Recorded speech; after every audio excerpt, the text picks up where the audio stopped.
اعوذ باللہ من الشیطان الرجیم بسم اللہ الرحمن الرحیم یا ایہا الذین آمنوا لا تقولوا راعنا وقولوا انظرنا واسمعوا، اے وہ لوگو جو ایمان لائے ہو، مت کہو راعنا بلکہ کہو انظرنا اور سنتے رہو۔ یہ ایک مسئلہ ہے، نبی صلی اللہ علیہ وآلہ وسلم کی محفل ہے، آپ صلی اللہ علیہ وآلہ وسلم کوئی بات فرما رہے ہیں، کوئی مسئلہ سمجھا رہے ہیں۔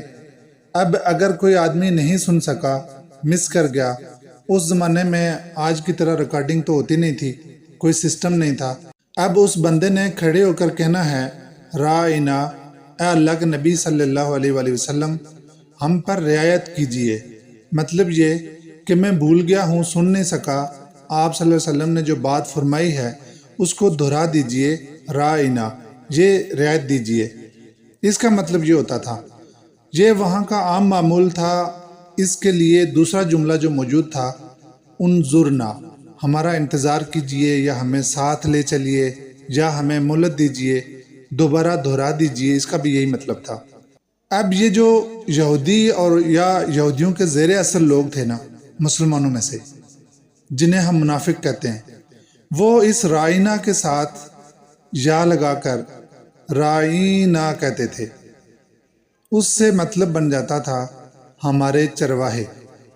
دل میں خوش ہوتے تھے، اتنی سی حرکت کر کے خوش ہوتے تھے کہ ہم نے ان کو ایک جملہ کسا ہے اور انہیں پتہ نہیں لگا۔ یہ اسی طرح کی حرکتیں کرتے تھے، تو اللہ تعالیٰ نے مسلمانوں کو سمجھایا کہ یہ لفظ ہی چھوڑ دو، جس کے دو معنی کیے جا سکتے ہوں اس لفظ ہی کو چھوڑ دو، اس کی جگہ انظرنا کہو۔ تو اے مسلمانوں، مت کہو رائنا بلکہ کہو انظرنا، لفظ ہی دوسرا استعمال کرو۔ واسمعوا، اور اصل بات یہ ہے کہ سنتے رہا کرو تاکہ یہ کہنا ہی نہ پڑے، انظرنا بھی نہ کہنا پڑے۔ توجہ سے سنو، وَلِلْكَافِرِينَ عَذَابٌ عَلِيمٌ، اور کافروں کے لیے دردناک عذاب ہے۔ مَا يَوَدُّ الَّذِينَ كَفَرُوا مِنْ أَهْلِ الْكِتَابِ، نہیں چاہتے یہ اہل کتاب میں سے وہ لوگ جنہوں نے کفر کیا ہے، وَلَا الْمُشْرِكِينَ، اور نہ ہی مشرک لوگ یہ چاہتے ہیں، ان ينزل علیکم من خیر من ربکم، کہ تمہارے رب کی طرف سے تم پر کچھ بھی خیر اترے، تم پر کچھ خیر نازل ہو۔ اہل کتاب نہیں چاہتے اور نہ ہی مشرکین چاہتے ہیں کہ تم پر اللہ کا کوئی فضل ہو یا اللہ کی طرف سے کوئی خیر تم پر اترے۔ اصل دشمنی قرآن سے ہے، وہ یہ چاہتے ہیں کہ قرآن تم پر نہ اترے۔ واللہ یختص برحمتہ، اور اللہ تعالیٰ مخصوص کر لیتا ہے اپنی رحمت کے لیے من یشاء، جسے چاہتا ہے۔ واللہ ذو الفضل العظیم، اور اللہ بڑے فضل والا ہے۔ سب سے بڑا فضل یہ ہے کہ اللہ تعالیٰ جسے یہ علم کی دولت دے دیتا ہے، یہ سب سے بڑا فضل ہے۔ ما ننسخ من آیت او ننسہا نأتی بخیر منہا او مثلہا، ہم منسوخ نہیں کرتے کسی آیت کو یا اس سے بلا نہیں دیتے، مگر یہ کہ اس سے بہتر لے کر آتے ہیں یا کم از کم اس جیسی لے کر آتے ہیں۔ یہ اس مسئلے کو سمجھ لیجئے، تورات ہو، انجیل ہو، سب اللہ کا کلام ہے۔ ایک حکم اللہ تعالیٰ نے تورات میں دیا اور قرآن مجید میں آ کر اس کے برعکس حکم دے دیا۔ اب اس چیز کو دیکھیں کہ اگر وہ یہودی جو ہیں وہ بیت المقدس کی طرف رخ کر کے نماز پڑھتے تھے، اللہ تعالیٰ نے روکا نہیں، پڑھنے دی۔ تورات میں منع نہیں کیا، انجیل میں منع نہیں کیا، ادھر ہی پڑھتے رہے۔ اب قرآن میں آ کر منع کر دیا۔ اوریجنلی یہ جو پہلا گھر ہے اللہ کا عبادت کا، یہ خانہ کعبہ ہی ہے۔ ان اول بیت وضع للناس للذی ببکۃ مبارکا وہدی للعالمین، وہ وہی ہے، خانہ کعبہ ہی ہے مکہ میں۔ لیکن جیسے میں نے آپ کو بتایا کہ انہوں نے مسلم کا نام بدل کر اپنے لیے یہودی اور نصرانی کا نام رکھ لیا، تو اسی طرح قبلہ بھی اپنا بنا لیا، بجائے خانہ کعبہ کے بیت المقدس کو اپنا قبلہ بنا دیا۔ انہوں نے یہ بھی کوشش کی کہ یہ مشہور کریں کہ حضرت اسحاق علیہ السلام ذبیح اللہ ہیں، اسماعیل علیہ السلام نہیں ہے۔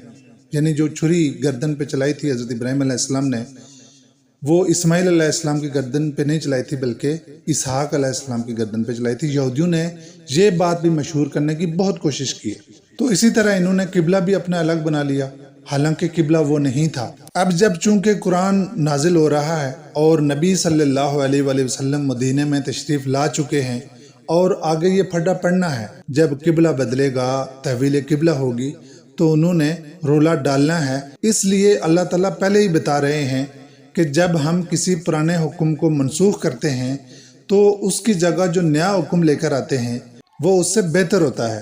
اچھا، یہ انسانی زندگی میں ایک عام سی بات ہے۔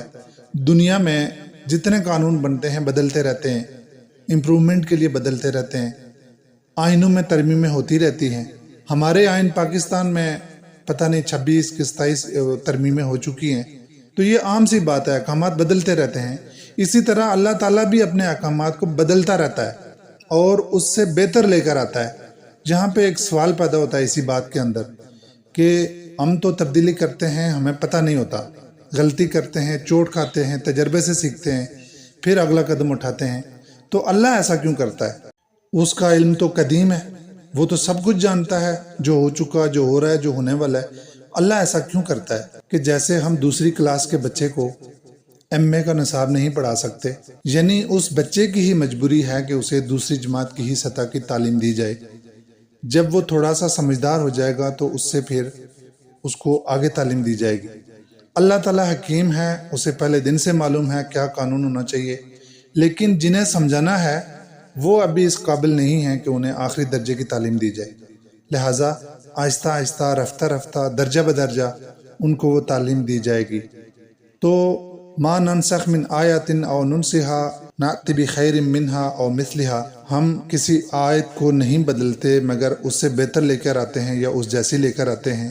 علم تعلم ان اللہ علی کل شیء قدیر، کیا تم یہ نہیں جانتے کہ اللہ ہر چیز پر قادر ہے، جو چاہے وہ کر سکتا ہے۔ وما علینا الا البلاغ المبین۔